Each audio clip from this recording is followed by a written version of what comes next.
Hello, I'm Bill Perkins, and this is my Module 8 discussion for CMST430. Question 1. Discuss stress and stressors. How do you define stress? How does the text define it? Where do your explanations overlap and where do they diverge? What were your considerations of stressors as rich as the authors?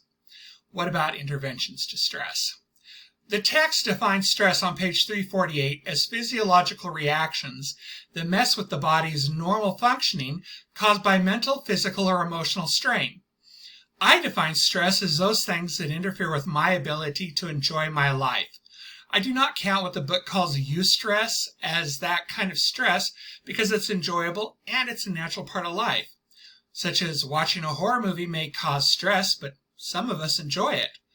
Stressors are different for everyone. Many people enjoy riding in gondolas or being in high places.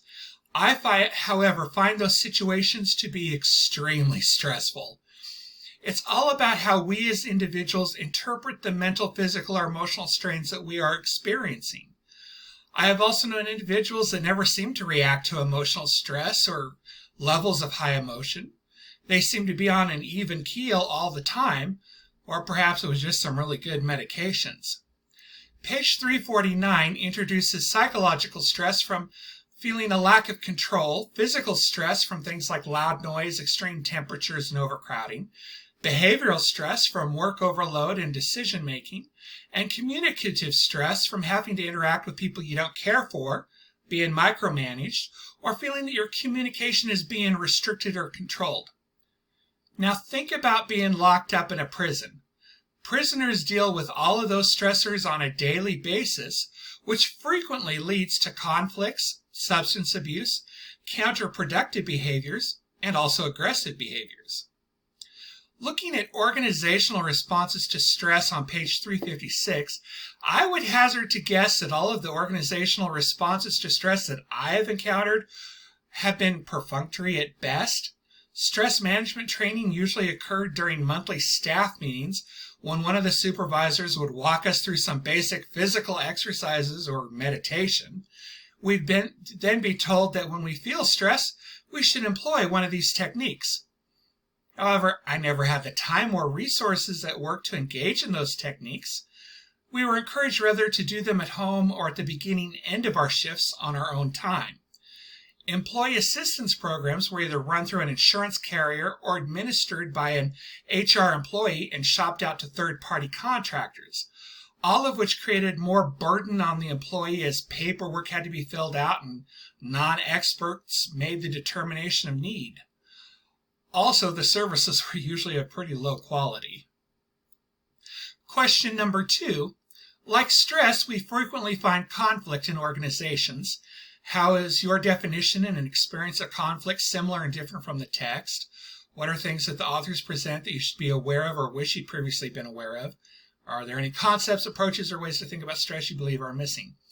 Page 360 says conflict is the interaction of interdependent people who perceive opposition of goals, aims, and values, and who see the other party as potentially interfering with the realization of these goals. In other words, you have two or more groups of people that need or rely on each other, who feel that they currently have different goals, aims, and values, and that each other is stopping them from getting what they want. On page 362, dysfunctional conflicts includes any interactions that hinder or destroy relationships, and functional conflict includes interactions that strengthen the relationship. Interestingly, you can change that dysfunctional conflict into functional conflict by changing your perception of the issue or the people involved, shown on page 362, figure 12.4. For instance, polarization is where two people are completely opposite each other and view themselves as good and the other person as bad. But by changing their perception to realize that they're both in the same situation and that there is no good or bad person, then they can work to find a solution that is ideal for both through integration. Most conflict is caused by our perception and how we choose to problem solve. We can choose to find positive solutions using functional conflict that enables both parties to feel validated and heard, or we can choose to engage in dysfunctional conflict that only serves to increase our stress at work, at home, in all of our lives. I always tell myself the only thing I can control is my actions, my response, and how I feel. Do I want my actions to decrease the amount of stress in my life or increase them? And seriously, it's easier to work with someone than it is to work against them. Question 4. Many of us believe we are negotiation pros. Tips on negotiation are everywhere. Discuss the key information our authors believe you should know about negotiation.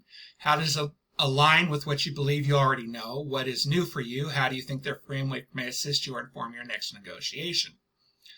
On page 368, negotiation is defined as a bargaining process between two or more conflicting parties who must find common ground in an effort to reconcile or compromise on an agreed-upon resolution to the conflict.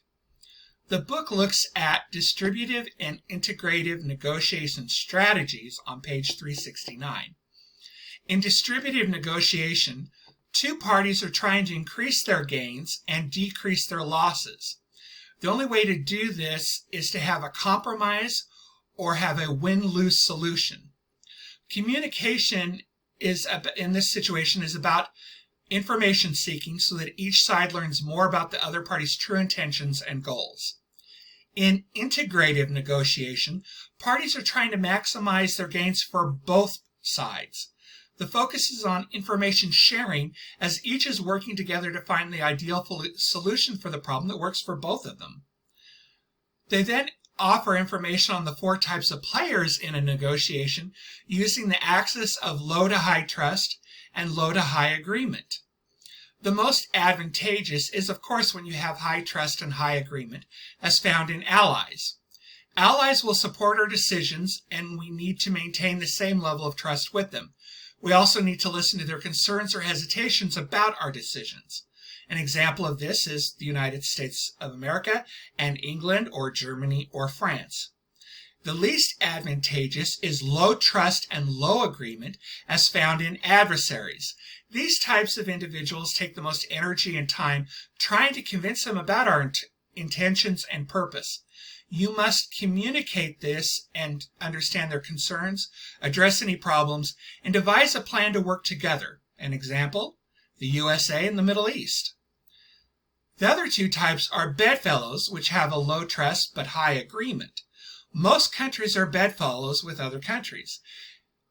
They like each other's stated objectives and purposes, but may not be willing to commit to each other's decisions.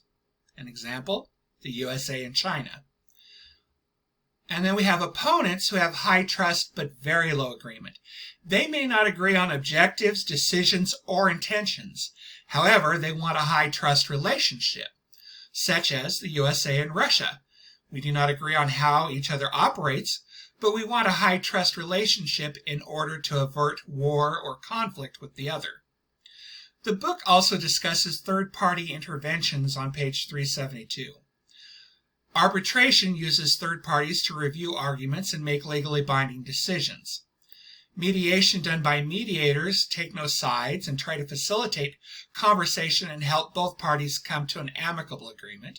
And then you have group process consultation, where an outside trainer or consultant is brought in by the organization to review issues and provide suggestions for improving how the organization functions and communicates.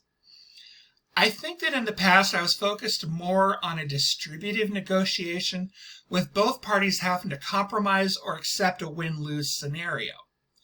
In the future, I want to focus more on an integrative negotiation, as that seems to have better outcomes for both parties and may even lead to further cooperation partnerships later on. Thanks for listening, and have a good night.